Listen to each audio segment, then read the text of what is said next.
Good morning, everybody. Welcome back to another video. Today we're just outside of Chicago, Illinois, technically in Hillside, Illinois, and we're here to check out a couple of interesting graves. And I'm going to tell you a little bit about them, but we're going to explore a little bit of the cemetery, and I'm going to show you some really interesting graves. Now, this cemetery has been around since 1900. It's predominantly a Catholic cemetery. There's a lot of people buried here, a lot of gangsters, a lot of interesting people, and just a lot of really interesting headstones and mausoleums. So we'll go take a look.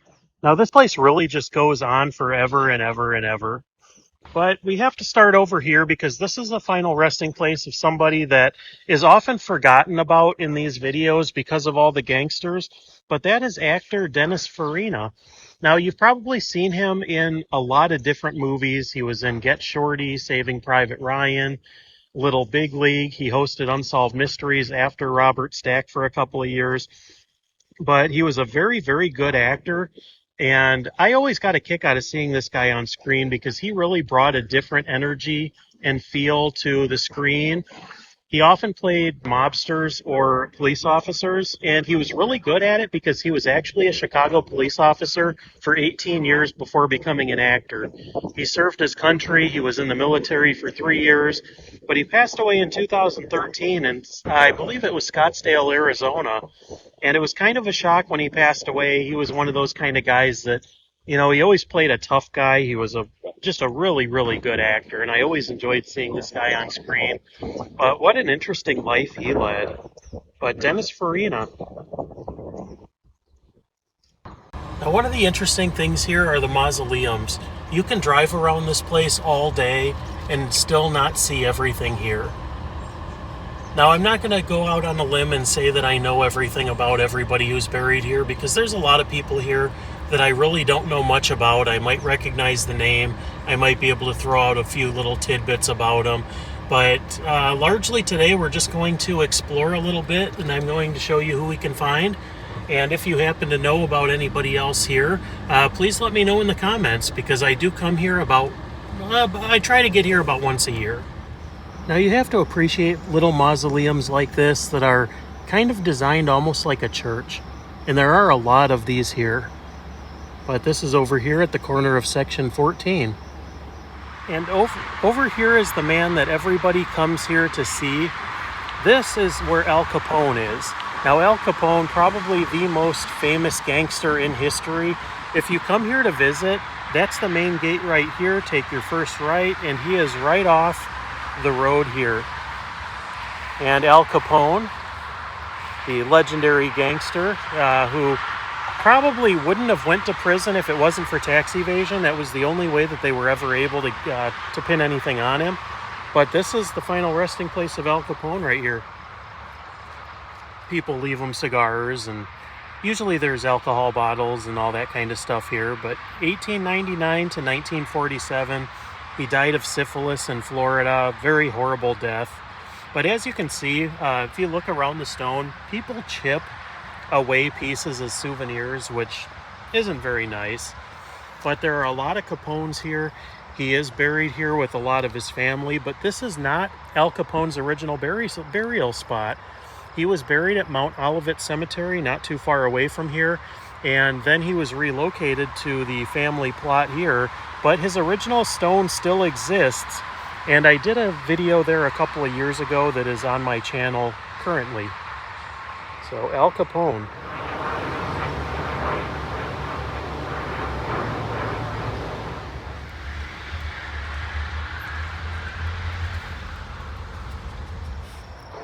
Now, just over here is the final resting place. This is the mausoleum of the Jennas. Now, the Jenna Brothers, there were 6 of them, and they were some pretty bad guys back in the gang wars. They were part of some very bloody battles, I guess you could say. But they have 2 really nice benches out here with the Jenna name.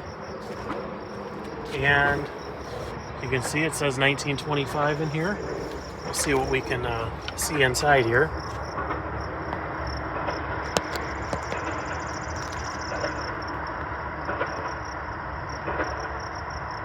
It's really hard to read that from right here. It looks like Peter's on the bottom, and there's a broom on the bottom there. Now, I can't tell you if all 6 are in here. I can't really tell. But the Jenna Brothers, otherwise known as the Terrible Jennas.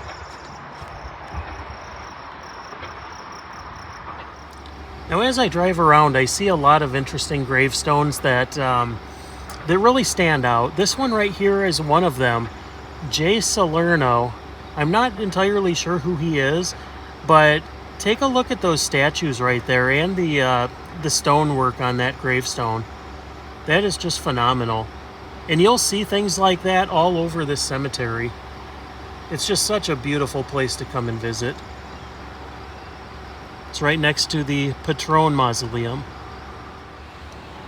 Now, as we drive by over here, this right here is Dian OBrien. He was one of the Chicago gangsters that had a feud. He owned a flower shop across from Holy Name Cathedral. And the Holy Name Cathedral is also where there was a famous incident there, let's say, and there's still bullet holes outside of the cornerstone of the building from where that happened, but that was right across from Dian OBrien's flower shop. How about this one?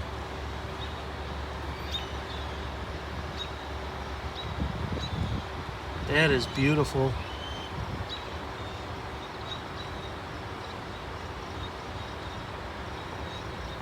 The architecture is really something else here.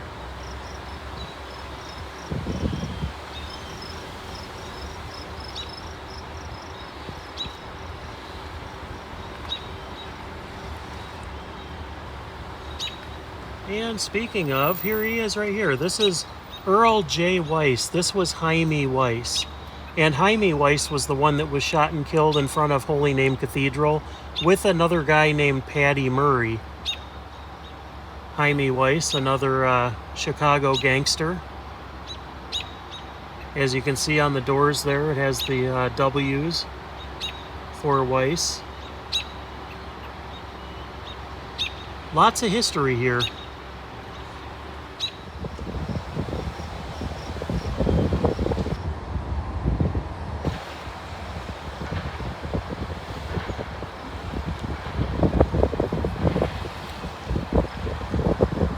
Just to look at some of these as we drive by.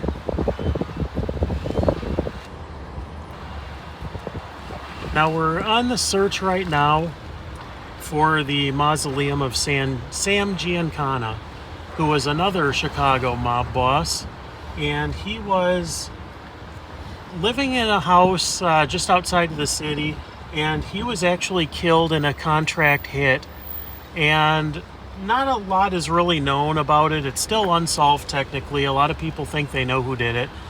I personally don't know, but it's a famous story that he was cooking up sausage and peppers in his kitchen when he was shot and killed. But I also visited that house in one of my other videos too. So if this is your first time on the channel, be sure to check out some of the other videos. There's a lot of interesting stuff. But we're hunting down the mausoleum of Sam Giancana right now. And here he is right here. This is the final resting place of mob boss Sam Giancana. He has a nice little mausoleum right here at the corner of section 38. That is a really nice spot right there. Sam Giancana. And right next to him is some of this non-potable water. So if you come to this cemetery, be sure you don't drink this. It is cemetery water. It's used to water the grass here, but it's you just never know what kind of things people are going to try to do. Now when you first come into the gate, if you go right, you're going to find Al Capone. If you go left, just down here a little bit, this is going to be Frank Nitti.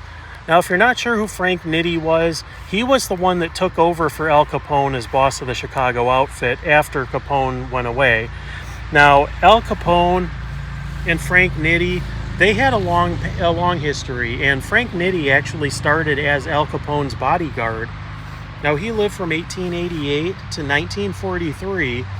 He lived to be 57 years old, and he ended up taking his own life, not too awful far away from here. But this is Frank Nitti, another leader of the Chicago outfit, friend of Al Capone and Capone's former bodyguard, Frank Nitti. She's looking a little tired now, so it's probably about time to close off this video. But I just wanted to show you several of the interesting graves here, and a lot of the, the mafia and notorious people here, and just some of the beautiful mausoleums they have. But that's all we have for today, so thanks for joining, and we'll catch you on the next video from me and a tired companion.